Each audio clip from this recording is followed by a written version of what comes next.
श्रीगुरुभ्यो नमः। हरिः ओम। गुरुब्रह्मा गुरुविष्णु गुरुदेवो महेश्वरः गुरु साक्षात् परब्रह्म तस्मै శ్రీ గురువే నమః। అందరికీ నమస్కారం। మీకు అందరికీ కూడా ఈరోజు మాఘ స్నాన విశేషం గురించి చిన్నగా తెలియచేద్దామని వచ్చాను। మాఘ స్నానం మనం చాలాసార్లు మాట్లాడుకున్నాము, చెప్పుకున్నాం మాఘ స్నానం గురించి। అయితే ఈరోజు మాఘ స్నానము మనం ఎప్పటి నుంచి మాఘ స్నానం ఆచరిస్తున్నాము అంటే, మనకి ఎప్పుడు కూడా పుష్యమాస శుక్లపక్ష ఏకాదశి, పుష్యమాసం ఏకాదశి నుంచి శుక్లపక్షం ఏకాదశి నుంచి మాఘమాస శుక్లపక్ష ఏకాదశి వరకు విశేషంగా వ్రతాన్ని ఆచరిస్తారు కొందరు। బదరి క్షేత్రంలో వ్రతాన్ని ఆచరిస్తారు। ఇది చాలా విశేషమైన వ్రతం। అయితే మనకి 12 మాసాల్లో ఒక్కొక్క మాసం కూడా ఒక్కొక్క విశేషం ఉంది। కార్తీక మాసంలో దీపానికి ప్రాధాన్యత ఇచ్చాం, అవును కదా। ధనుర్మాసంలో విశేషంగా ఉదయాన్నే ప్రహర్త కాలంలో సంకీర్తనలు చేస్తూ విష్ణుని ఆరాధించాం, అది కూడా ప్రాధాన్యతనిచ్చాం। ఇలా ఉగాది ఒక ప్రాధాన్యత, దీపావళి ఒక ప్రాధాన్యత, తర్వాత గణపతిని పూజించేది ఒక మాసంలో, భాద్రపద మాసంలో, తర్వాత పితృదేవతలు కొన్ని రోజులు, అలా ప్రతి మాసంలో ప్రతి ఒక మాసంలో కూడా ఒక్కొక్క విశేషతని మనం చూస్తూ ఉన్నాం। అయితే ఖచ్చితంగా బాగా గమనించండి, అన్ని మాసాల్లో కన్నా సర్వశ్రేష్టంగా విశేషంగా స్నానానికి ఆద్యత ఇచ్చిన మాసం ఈ ఒక మాఘమాసము। మాఘమాసంలో ఒక్కసారి మాఘమాసంలో స్నానం చేస్తే 10,000 అశ్వమేధ యాగాలు చేసిన పుణ్యఫలం ప్రాప్తిస్తుందంట। ఏ సమయంలో చేయాలి? మాఘమాసంలో ఏ సమయంలో చేయాలి? అందరూ చేస్తున్నారు, ఓకే, ఏ సమయంలో చెయ్యాలని విశేషంగా మనకి పురాణోక్తంగా రాసి ఉంది। ఎందుకంటే మాఘమాసంలో సర్వశ్రేష్ఠ స్నానము అన్నారు। స్నానంలో కూడా చాలా విధాలు ఉన్నాయి। నిత్య స్నానము అంటే నిత్యము ఆచరించే స్నానం నిత్య స్నానం। కామ్య స్నానము అంటే ఏదైనా వ్రతం చేయడానికి, ఏదైనా పూజలు చేయడానికి పూర్వసిద్ధతి సంకల్పపూర్వకంగా చేసే ఒక స్నానం కర్మస్నానం। ఇక మలాపకర్షణ స్నానం అంటే, మలాపకర్షణ అంటే శరీరంలో ఉన్న ఏదైనా మనకు అంటూ ముట్టు ఏదో ముట్టుకుంటాం, శరీరం పైన డస్ట్ పడి ఉంటుంది, తర్వాత ఏదైనా మురికి లాంటివి ఉంటాయి, అవన్నీ కడుక్కోవడానికి ఒక స్నానము అంటారు। తర్వాత నైమితాక్తిక స్నానం, ఇది నైమితాక్తిక స్నానము అంటే శవ సంస్కారం చేసినప్పుడు, ఎవరికైనా ఋతుస్రావంలో ఉన్న వాళ్ళు ముట్టుకున్నప్పుడు, ఋతుస్రావం అవ్వంగానే లేదో ఎవరో చనిపోయి ఉంటారో అంటూ ముట్ట వస్తుంది, దానికి చేసే స్నానం ఈ ఒక స్నానం, 4వ స్నానం నైమితాక్తిక స్నానం। తర్వాత 5వ స్నానం క్రియాంగ స్నానం। ఇది క్రియాంగ స్నానం అంటే చాలా విశేషంగా గమనించాలి। క్రియాంగ స్నానము అనేది నదీ తీరాల్లో వెళ్ళి స్నానం చేసే స్నానం। నదీ తీరంలో అంటే ఏదైనా పుణ్యక్షేత్రాల్లో వెళ్తాం కదా, గంగా నదీ తీరంలో వెళ్తాము, సముద్ర తీరంలో వెళ్తాం, ఎప్పుడైనా సరే దానికి తిథి నక్షత్రం ఏముండదు। నదీ తీరంలో వెళ్ళి పుణ్యక్షేత్ర దర్శనానికి ముందు పుణ్యస్నానం చేస్తాం కదా, అది క్రియాంగ స్నానము అంటూ చేస్తుంటాం। తర్వాత విశేషంగా క్రియాంగ స్నానం అంటే ఎటువంటి క్రియాంగ స్నానం? తండ్రికి సంస్కారాలు అంటే ఇప్పుడు సర్ప సంస్కారం చేస్తాము, లేదు అంటే వేరే ఇంకేదైనా సంస్కారం చేస్తాము, లేదు మనకు తెలిసినట్టుగానే ఒక మోక్షనారాయణ బలి చేయాలి, అప్పుడు స్నానం చేయాలి, ఇలాంటి పితృకార్యాలు చేయడానికి అని తిథి తర్పణాలు చేయడానికి అని ఆచరించే స్నానం క్రియాంగ స్నానము। తర్వాత 6వ స్నానం సర్వశ్రేష్టమైన స్నానం, దీని పేరే పుణ్యస్నానం, పుణ్యస్నానం అంటూ ఉంటాం। దీని పేరు పుణ్యస్నానం అంటే పుణ్యతీర్థ స్నానం అంటే ఈ ఒక పుష్కరాల్లో ఆచరించే స్నానం। తర్వాత ఏదైనా దేవాలయంలో మనకి సంవత్సరానికి ఒక కుంభమేళ ఇలాంటివి వస్తాయి చూడండి, అలాంటి పుణ్యతిథిల్లో ఆచరించే స్నానం పుష్కరాంగ స్నానం, పుణ్యస్నానం అని। ఇదే స్నానమే మాఘమాసంలో కూడా వచ్చేది, పుణ్యస్నానము అంటాం।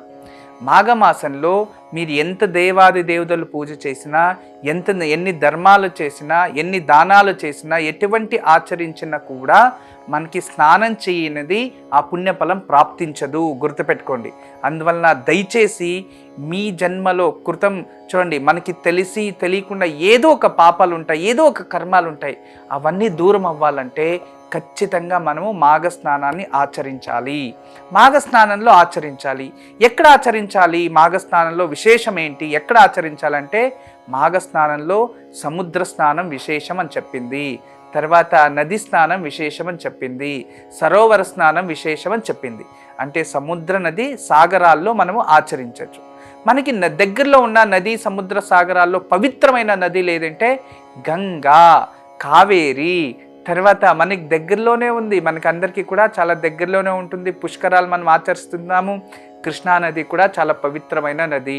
గోదావరి చాలా పవిత్రమైన నది. మాఘమాసంలో గోదావరి స్నానం విశేషం, తర్వాత గంగా స్నానం విశేషం మాఘమాసంలో, తర్వాత కావేరి స్నానం విశేషం. అనుకూలమైన వాళ్ళు కావేరి, తర్వాత గోదావరి, లేదా గంగా స్నానం, లేదా త్రివేణి సంగమంలో అంటే 3 నదులు కలిసే సంగమంలో స్నానం చేస్తే 10,000 అశ్వమేధ యాగాలు చేసిన పుణ్యఫలం ప్రాప్తిస్తుంది అని పురాణోక్తంగా రాసిపెట్టింది.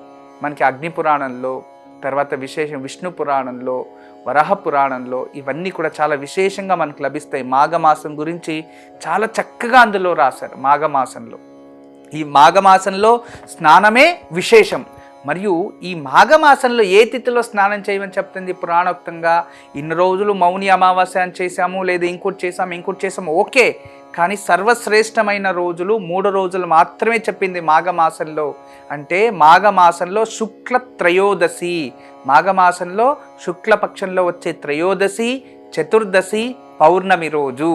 అంటే త్రయోదశి, చతుర్దశి, పౌర్ణమి రోజు అంటే మనకు వచ్చేది డేట్స్ బాగా గమనించుకోండి. 25, 26, 27 అంటే 25, 26, 27 అంటే మనకి శనివారం మాఘ పౌర్ణమి ఉంది, తర్వాత శుక్రవారం చతుర్దశి ఉంటుంది, తర్వాత గురువారం వచ్చి త్రయోదశి. అంటే గురువార, శుక్రవార, శనివారాల్లో మనకి విశేషంగా దీన్ని ఆచరిస్తాము.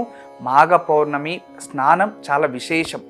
వైజ్ఞానికంగా మనం చూసేదైతే ఎందుకు ఆచరించాలి మాఘమాసంలో అంటే, మాఘమాసంలో ప్రకృతిలో వచ్చే మార్పు వల్ల ఇక్కడ చలి ఎక్కువ ఉంటుంది, చాలా చల్లదనం ఉంటుంది.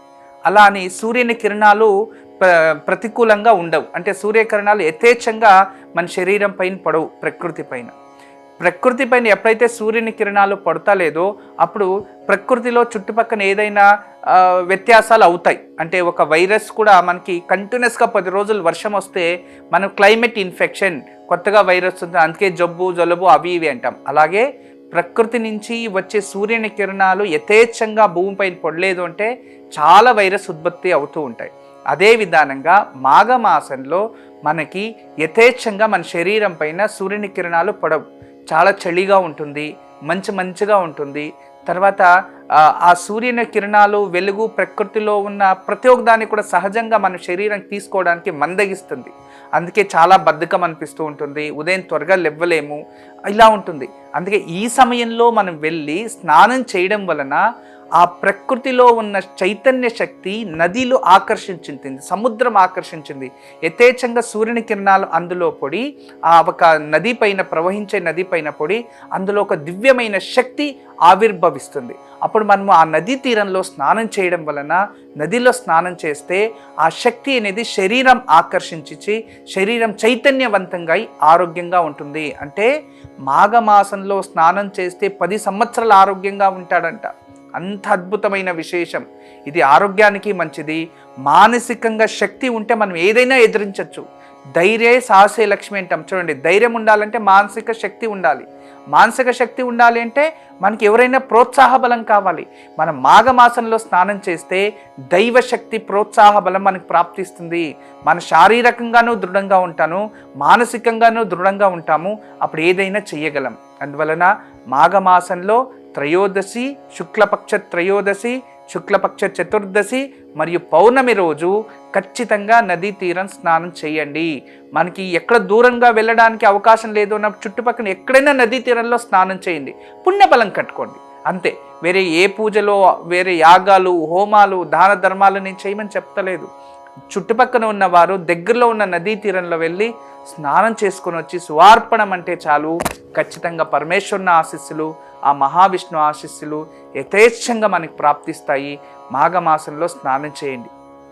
చాలాసార్లు నేను చెప్తూ ఉంటాను, మనకి ఎవరైనా బ్లాక్ మ్యాజిక్ చేసింటారో, లేదా ఇంకోటి ఏదో చేస్తారో, లేదా ఏదో నరదృష్టి వచ్చేసింది అని ఇన్సెక్యూరిటీ ఫీల్ అవుతూ ఉంటారు చాలామంది.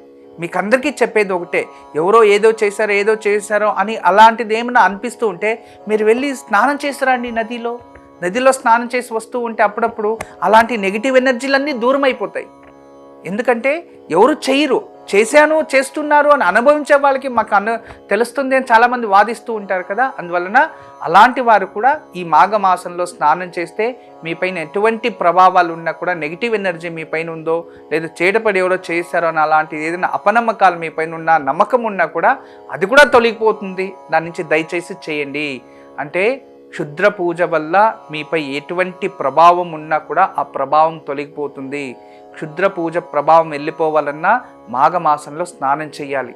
అందుకే సంవత్సరానికి ఒక్కసారి స్నానానికి విశేషం ఎందుకు ఇచ్చారంటే, ఇటువంటి స్నానాలు చేయడం వలన పూర్వంలో ఏదో తెలియకుండా ఏదో కొన్ని కాలంలో కొన్ని శక్తులు నేర్చుకునే ఉన్నాయి, అవి నేర్చుకొని ప్రయోగం చేసేవారు అనేవారు. మనం ఎవరు చూడలేదు, కానీ ఇప్పుడు కూడా కొందరు చేస్తూ ఉన్నారు అన్నారు. అందుకే ఋషిమునులందరూ కూడా అటువంటి క్షుద్ర ప్రయోగాలు ఏదైనా ఉంటా, అటువంటి ఆత్మాకర్షణ ఉన్నా, అటువంటి క్షుద్ర పూజలతో ఉన్న శక్తి ఆకర్షించి మనమే ఏదైనా నిశ్శక్తి అయ్యింటే, లేదా మనపైన ఏదైనా మానసికంగా దృఢంగా ఉన్న వాళ్ళు ఎవరికి ఇవ్వదు, మానసికంగా వీక్గా ఉన్న వాళ్ళకే ఇలాంటి ప్రభావం వస్తాయి. అలాంటివి ఉంటే దూరం అయిపోవడానికే ఇలాంటి స్నానాల్ని ఆచరించండి అని పూర్వీకులు చెప్పారు. దయచేసి సాగర, సముద్ర, నదుల్లో స్నానం చాలా విశేషం. త్రయోదశి, చతుర్దశి మరియు పౌర్ణమి, శుక్లపక్ష త్రయోదశి, చతుర్దశి, పౌర్ణమి రోజు, ఈ 3 రోజుల్లోనే స్నానం విశేషం. ప్రహర్త కాలంలోనే చేస్తే మరింత విశేషం అన్నారు. అందువలన దయచేసి ఈ సమయంలో మీరు అయినంత వరకు కాస్త సమయము ఆ భగవంతునికి మరియు మీకు మంచిదవ్వాలి అని సమయం తీసుకొని వెళ్ళి స్నానం చేసుకొని రావడం మంచిది. వెళ్ళడానికి అవుతలేదు అంటే ఇంట్లోనే చక్కగా ఆ గంగామాతని స్మరిస్తూ స్నానం చేసుకోండి. మరింత కొత్త విశేషాలతో మళ్ళీ కలుసుకుందాం. నమస్కారం. అందరికీ నమస్కారం. నేను మీ దేవిశ్రీ గురూజీ. మేము చాలా బాధల్లో ఉన్నాము. నరదృష్టి, ఈ నరదృష్టికి ఏదైనా పరిహారం చేసుకోవాలి. ఎవరింట్లో అయితే కీర్తిముఖుడు ఉంటాడో ఆ కీర్తిముఖుడు ఖచ్చితంగా మీ ఇంట్లో ఆడపిల్లల పైన ఎలాంటి చెడు దృష్టి పడదు. అందుకే ప్రతి ఇంటి బయట ఒక కీర్తిముఖను పెట్టండి. మీకోసం నేను ఇది సృష్టించాను. మీకోసం చూడండి, ఇది అద్భుతంగా ఉంటుంది. ఇక్కడ పెడతాను, కరెక్ట్గా వీక్షించండి. మీకోసం ఇది నేను తయారు చేశాను. చూడండి, అద్భుతంగా ఉంది. చూడండి, ఇది కీర్తిముఖుడు.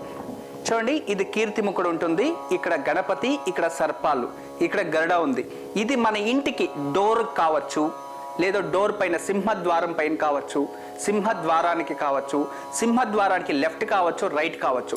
దీన్ని చక్కగా మీరు ఒకటి చేసుకున్నారంటే, ఇంటి దగ్గర పెట్టుకుంటే, ఇది పంచలోహాలు మరియు వైట్ మెటల్తో నేను తయారు చేశాను. అద్భుతంగా తయారు చేశాను, మీకోసం తయారు చేశాను. దయచేసి అర్థం చేసుకోండి. ఇది సర్వీస్ ఓరియంటెడ్గా మీకు ప్రతి ఇంటికి అందాలని దీన్ని చాలా కష్టపడి డిజైన్ చేయించాను. ఇది మన సొంత డిజైన్. ఇది ఒక గొప్ప సాధనం, మిమ్మల్ని అందరినీ కాపాడుతుంది అని మనస్ఫూర్తిగా ఆశిస్తూ ఇది మీకు అందిస్తున్నాను. దయచేసి ప్రతి ఒక్క ఇంటికి దీన్ని పెట్టుకోండి.